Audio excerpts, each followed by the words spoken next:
Halo, assalamualaikum warahmatullahi wabarakatuh. Selamat siang kawan-kawan semuanya. Jumpa lagi bersama saya di channel channel official yang akan sharing dan berbagi pengalaman seputar aktivitas di Jepang ya teman-teman.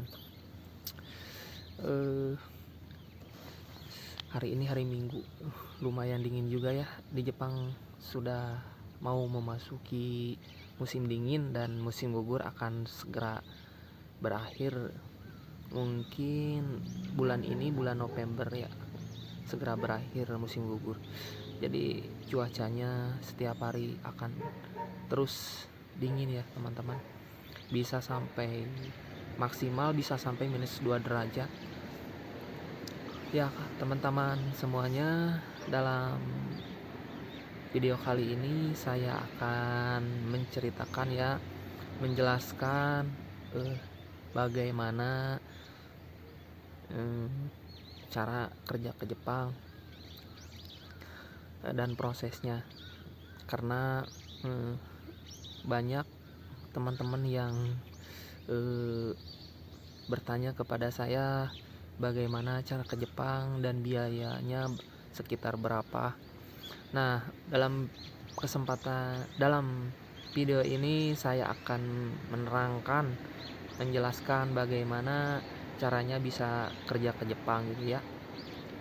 Karena banyak teman-teman semuanya yang mengeluh karena biaya.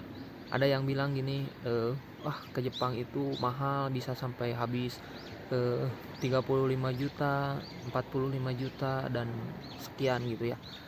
Dan menurut saya itu salah besar teman-teman. Kalau kita berpikir bahwa ke Jepang itu mahal, ya kita nggak akan berangkat ke Jepang gitu. Karena yang saya alami gitu ya, bisa bekerja ke sini juga ya karena saya itu dulu nggak berpikir biaya teman-teman. Salah kalau segala sesuatu dititik beratkan dengan biaya ataupun uang. Menurut saya, pengalaman saya yang saya alami, berdasarkan yang saya alami ke Jepang gitu ya, ya bisa kerja sampai di Jepang itu bukan masalah uang sebetulnya teman-teman. Salah kalau mengira bahwa uang adalah segalanya. Salah. Karena apa? Ya karena apa gini teman-teman, seberapapun kita banyak uang, contohlah kita miliarder, banyak uang, dikala kita sakit, contohlah tangan kita nggak ada, amit-amit ya, jadi salah satu anggota dari tubuh kita nggak ada ya, mau sebesar apapun uang kita yang kita punya nggak ada artinya. Jadi menurut saya pribadi ya, bukan menurut orang lain teman-teman. Maaf juga kalau ya mungkin dalam penyampaian saya ini ya dikiranya sama teman-teman agak berlebihan gitu ya. Memang yang saya alami gitu ya, ini mah hanya sekedar berbagi pengalaman gitu ya. Jadi sebenarnya uang itu bukan segalanya. Betul teman-teman. Tadi balik lagi ke tadi,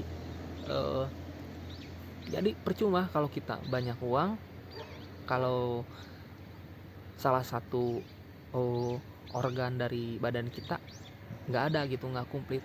Nah jadi pada intinya kekayaan terbesar itu bukan terletak pada uang, tapi terletak pada kesehatan.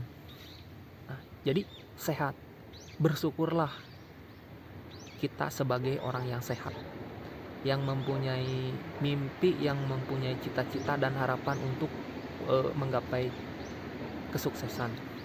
Nah balik lagi ke tadi ya. Nah jadi buat teman-teman yang ingin kerja ke Jepang ya, jangan berpikiran bahwa wah ke Jepang itu mahal, banyak biaya. Saya katakan salah besar. Kenapa salah besar? Karena uang itu kalau menurut saya nomor terakhir, serius. Mengapa saya katakan nomor terakhir? Karena berdasarkan pengalaman saya waktu dulu proses ke Jepang. Jadi yang penting saya punya uang dulu buat masuk LPK referensi teman-teman. Nah, supaya teman-teman nggak bingung ya, nggak bingung dengan penjelasan saya. Nah, kita mulai. Nah, bagaimana cara kerja ke Jepang? Nah, jadi gini teman-teman. Sebelum berangkat ke Jepang ya, intinya kita memang sih harus punya modal ya. Jadi berangkat ke Jepang itu, sebelum berangkat ke Jepang kita harus masuk LPK dulu. LPK referensi namanya teman-teman. Itu belajar 3 bulan teman-teman.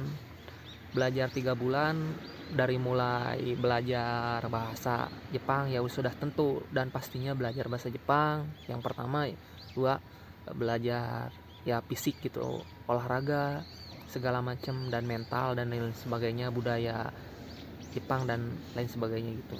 Nah, setelah diklat 3 bulan teman-teman, setelah diklat 3 bulan di LPK referensi, langsung diseleksikan ke LPKSO. Nah, LPKSO ini yang akan memberangkatkan kita kerja ke Jepang.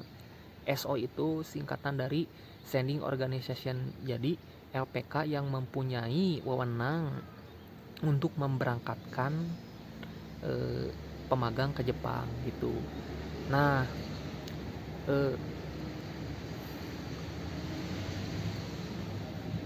teman-teman, rada loading ya, maaf teman-teman. Setelah diklat di LPK referensi 3 bulan, nah diseleksikanlah ke SO. Nah, apa saja seleksi di SO? Nah, ini yang pertama, 1, seleksi tahap pertama. Nah, di LPK SO ini ada 3 tahap teman-teman untuk bisa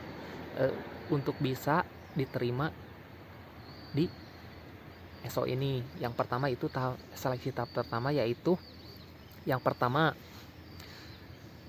meliputi seleksi bahasa Jepang dasar dari bab 1 sampai bab 10. Sebentar ya teman-teman ya, biar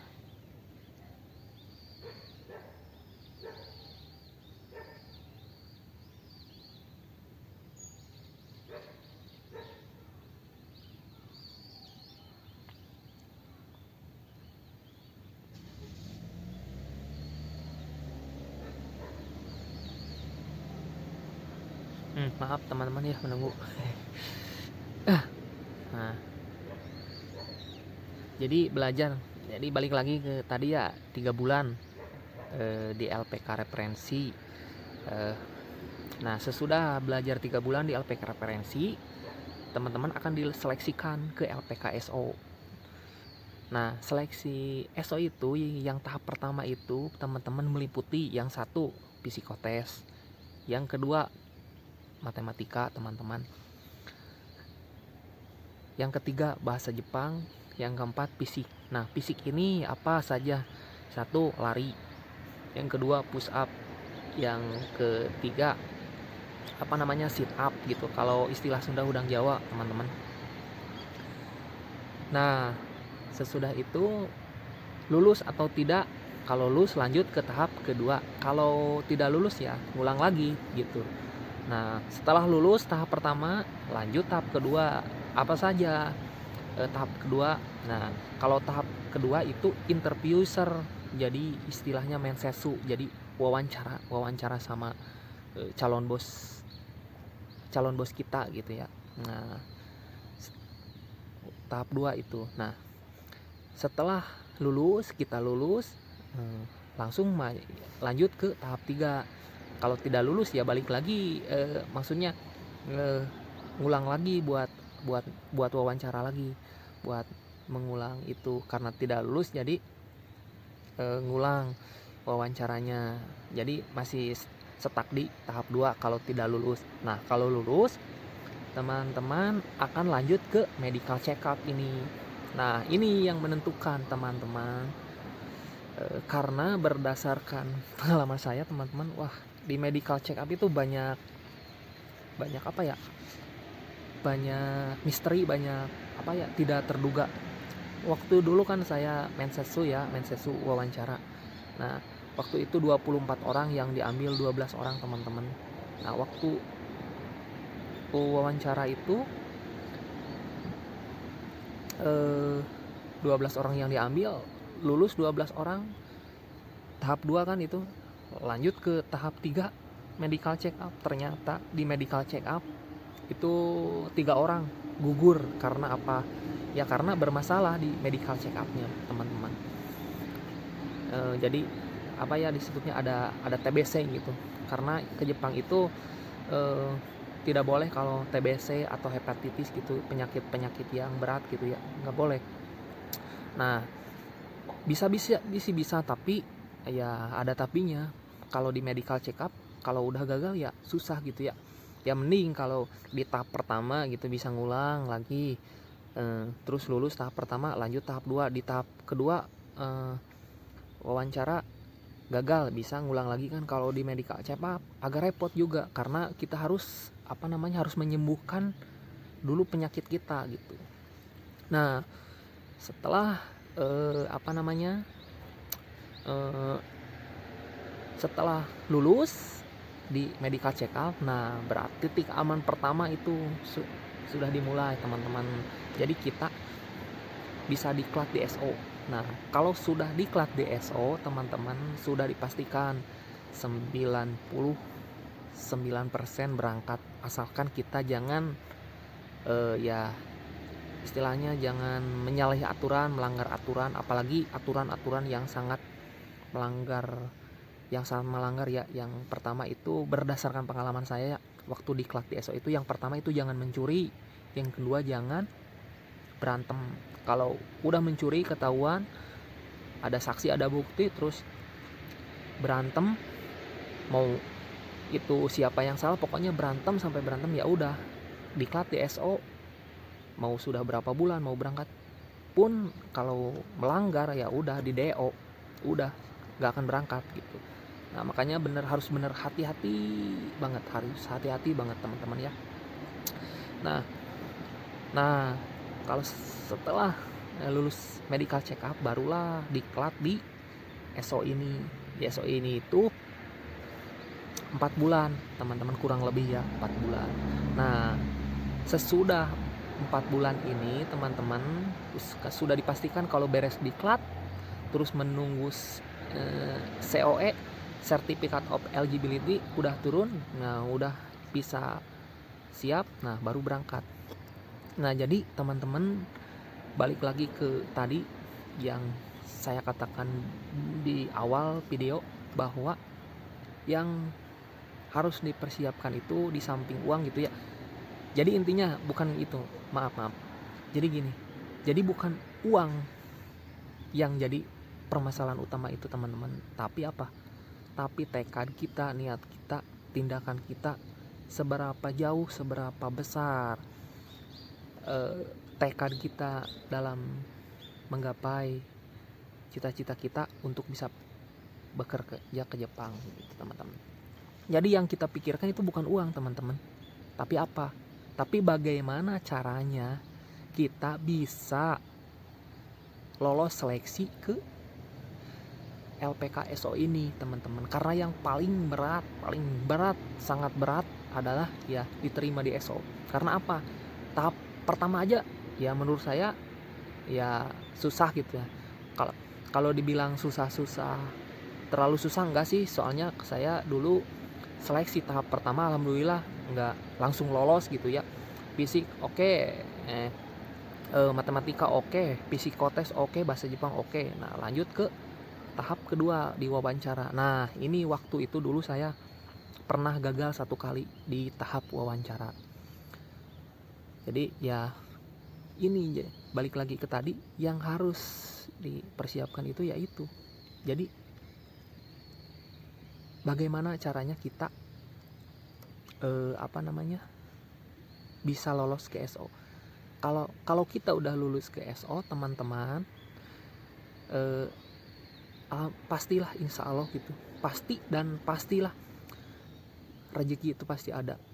Nah, ada yang bertanya kan, berapa katanya biaya dari pertama proses ke Jepang sampai berangkat itu berapa. Nah, saya akan jelaskan di sini ya teman-teman. Jadi yang saya katakan tadi masuk LPK referensi itu teman-teman. Nah, masuk LPK referensi itu teman-teman biayanya sekitar 6 juta 7 juta ya teman-teman, tergantung LPK-nya masing-masing. Nah, tapi kalaupun ada teman-teman yang mau ke Jepang terus masuk LPK referensi, insya Allah saya akan arahkan mana LPK yang biayanya murah, terus ya terjangkau gitulah. Kalau disebut murah ya relatif gitu ya, ini mah terjangkau gitu ya, bisa bersaing ya di bawah harga-harga yang lain gitu. Karena ada LPK yang biayanya di atas 6 juta, ada yang 6,5, ada yang 6 juta, ada yang 8 juta, bahkan ada yang sampai 10 juta itu di mau di daerah saya ataupun di daerah Bandung ya teman-teman. Nah, nanti saya akan arahkan gitu ke LPK yang terjangkau gitu ya, yang lebih murah dibanding yang lain, dengan tidak mengurangi. Jadi intinya kualitasnya sama gitu teman-teman, kualitasnya sama tapi harganya ya di bawah yang lain gitu. Kadang ada yang LPK yang 6,5 terus uang awalnya harus 4 juta, ada yang gitu. Nah, ini ada LPK yang saya rekomendasikan, malah sangat saya rekomendasikan, itu di daerah Bandung ya. Jadi uang awal itu biaya daftarnya 250, terus uang awalnya 1.750.000, berarti ya dijumlahkan itu jadi 2 juta ya. Nah, bulan berikutnya itu 2 juta, bulan berikutnya lagi 2 juta, jadi pas 6 juta. Nah, biaya 6 juta itu apa saja? Nah, saya jelaskan di sini ya. Yang 6 juta itu adalah apa? Yang pertama itu tuh asrama. Jadi asrama pri gitu ya. Pri. Yang kedua apa? Buku dapat, kamus, terus seragam olahraga ya teman-teman. Nah, terus belajar diklat ya tentunya selama 3 bulan. Jadi belajar bahasa Jepang itu kalau nggak salah Minani Hongo atau apa ya, Minani Hongo lah ya. Minani Hongo itu dari bab 1 sampai bab 25. Jadi belajar 3 bulan itu di LPK referensi, belajar bahasa Jepang dari bab 1 sampai bab 25 gitu teman-teman. Nah, setelah beres 6 juta itu ya di LPK referensi,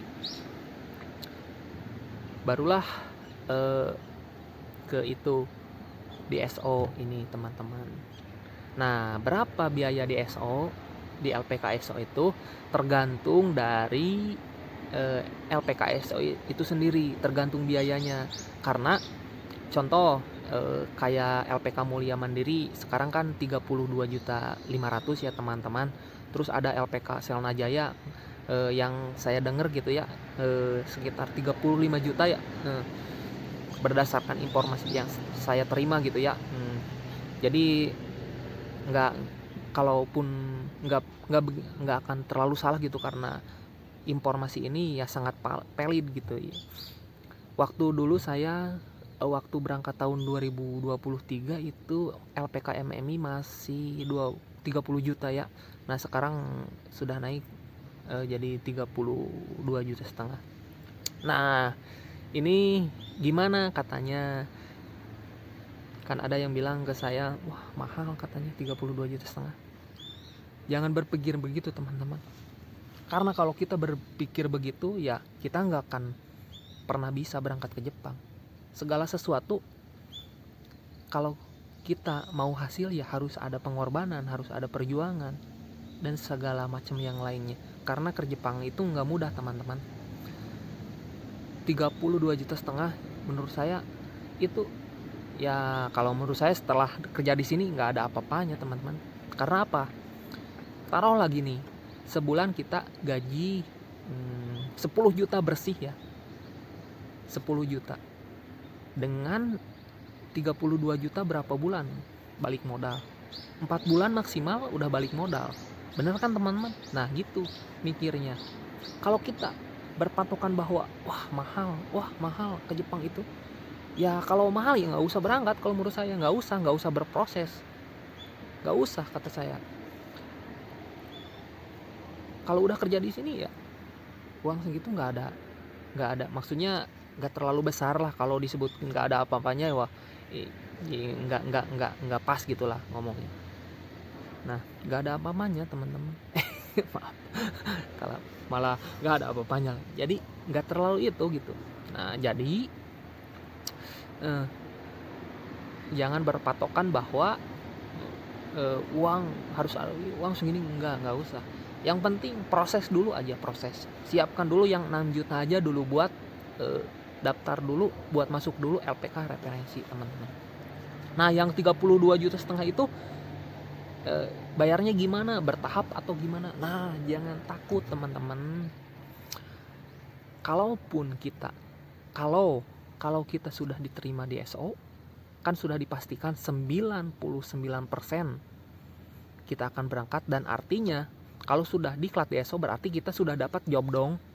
Udah dapat job kan? Si perusahaan udah nunggu, tinggal kita nunggu beres diklat di SO selama 4 bulan. Kadang ada yang sebelum 4 bulan beres diklat, si perusahaan membutuhkan, ya berangkat gitu. Nah balik lagi ke tadi diklat di SO selama 3 bulan, gak berpatokan harus diklat 3 bulan.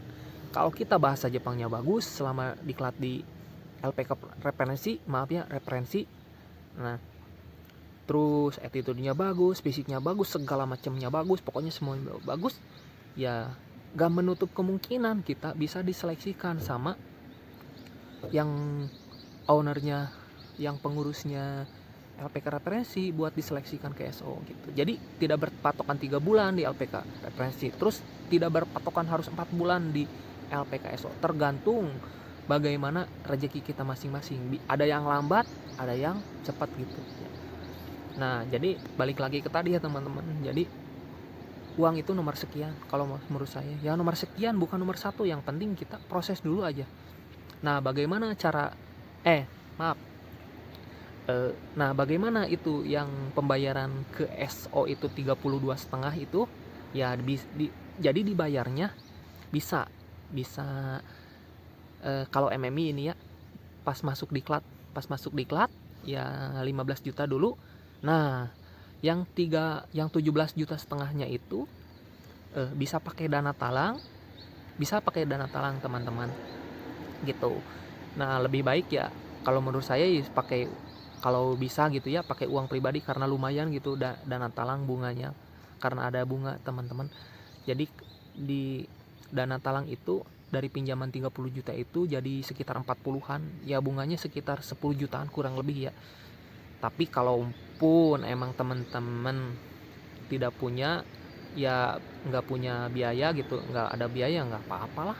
Yang penting berangkat, udah di Jepang dapat gaji ya bisa dibayar dengan gaji gitu, dengan itu. Nah itu teman-teman. Jadi ya teman-teman jangan berpatokan bahwa ke Jepang itu biayanya gede, biayanya besar. Jangan, salah besar kalau menurut saya.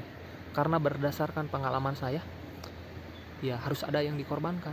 Saya kerja ke sini ya bukan suatu kebetulan dan bukan hal yang mudah gitu. Karena saya meninggalkan anak 2, terus istri, keluarga, segala macam dan yang lainnya gitu ya. Tapi dan alhamdulillah setelah saya di sini selama kurang lebih mau 1,5 tahun ya, malah pas gitu bulan November akhir bulan itu udah pas 1,5 tahun ya, alhamdulillah gitu, alhamdulillah banget gitu, alhamdulillah banget gitu. Makanya saya selalu mengarahkan, mengasih motivasi kepada teman-teman yang mau merubah nasib gitu ya. Ayolah gitu, mumpung ada kesempatan, karena wah serius kesempatan itu susah. Saya itu waktu dulu berproses usia 27-28 udah usia kadaluarsa lah dibilangnya, karena saya bersaing dengan usia yang muda yang baru lulus sekolah 19 tahun ya. Ada yang 20, 21, 22, 23, maksimal 25. Sedangkan saya umur 27. Tapi ya alhamdulillah berkat motivasi dukungan dari yang pertama mungkin keluarga, terus yang lainnya, bahkan yang saya disupport sama alhamdulillah gitu. Saya punya adik yang benar-benar luar biasa, jadi ngasih support dan dukungan dari mulai materi segala macam. Ya saya selama berproses itu saya menafkahi istri saya, dikasih pinjam dulu sama ya adik saya ini gitu, dikasih pinjam dulu, terus biaya masuk LPK referensi dan segala macam, pokoknya di support penuh gitulah 100%. Terus dukungan dari istri saya, keluarga saya segala macam. Bahkan saya berangkat ke Jepang itu ngegedain sawah, teman-teman. Sawahnya orang tua saya, sawah satu-satunya saya gadaikan, dan alhamdulillah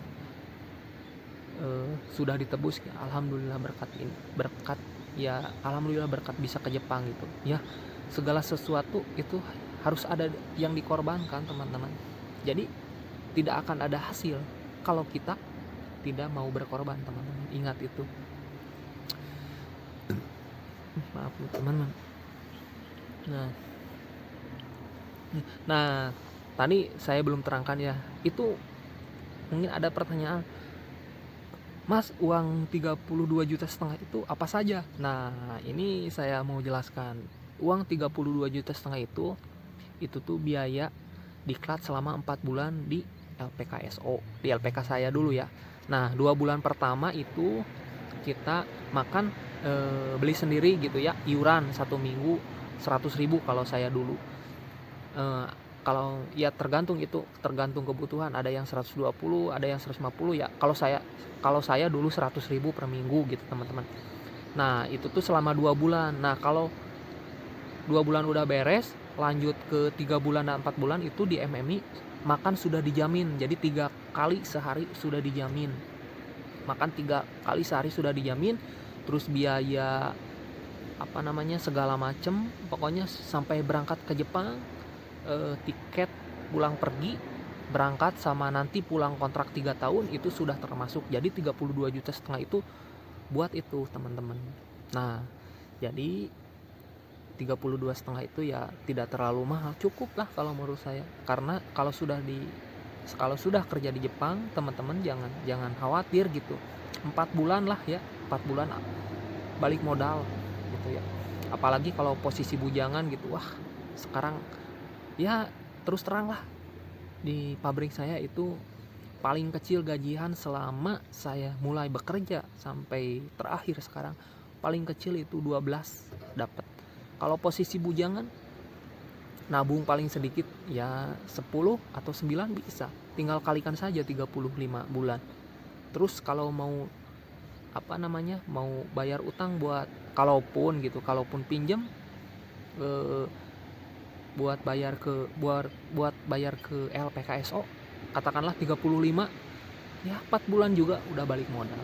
Nah gitu. Jadi tapi itu tuh jangan dipikirkan dulu, yang penting yang dipikirkan ini 6 juta pertama. Nah, bagaimana caranya bisa dapat uang 6 juta pertama? Ya kita bekerja, berusaha. Contoh, kita bekerja dulu di mana kayak gitu. Nah, kumpulin supaya bisa dapat 6 juta ataupun lebih ya, buat bekal segala macam. Ya berusahalah. Dulu juga saya gimana caranya gini. Karena dulu saya maksudnya tuh gimana ya, berpikirnya gini, teman-teman. Kita yang penting berusaha dulu gitu. Saya paling anti kalau dapat makan secara gratis. Jadi saya harus berkeringat dulu, harus berusaha dulu, baru saya dapat makan gitu. Bahkan sebelum berangkat ke Jepang pun, saya kan berangkat ke Jepang itu tahun 2023, tanggal 23 Mei 2023, sedangkan beres diklat itu Desember 2022, selama 5 bulan kan. Jadi nggak langsung berangkat gitu. Jadi setelah beres diklat di ESO, saya nunggu 5 bulan. Nah, selama nunggu 5 bulan itu saya manfaatkan buat apa? Buat saya jadi laden bangunan, jadi laden tukang, ibaratnya asisten tukang gitu. Ya, buat menafkahi istri, buat itu susu anak gitu. Yang penting berusaha gitu aja. Dan alhamdulillah ya, setelah ke Jepang ya alhamdulillah sangat alhamdulillah Yang penting sekarang itu sehat, panjang umur. Masalah rezeki mah udah dijamin sama yang di atas, teman-teman. Jangan khawatir. Jangankan kita sebagai manusia yang dianugerahi otak dan pikiran, bayangkan semut saja, semut sudah Allah jamin rezekinya. Jadi jangan khawatir, teman-teman. Jangan ragu sedikit pun, karena kita punya yang maha kuasa, yang maha pemberi rezeki. Jadi ya, mungkin dari saya ya sharing pengalaman gitu ya, teman-teman. Maaf bila bahasa saya kurang berkenan, ucapan saya kurang berkenan, ngerasa bahwa wah so hebat, so ini, so bukan, teman-teman. Tidak ada sama sekali mendiskreditkan pihak siapapun, saya tidak ada sekali. Tujuan saya membuat video ini hanya ingin memotivasi teman-teman semuanya yang mempunyai keinginan bekerja ke Jepang dan merubah nasib keluarga.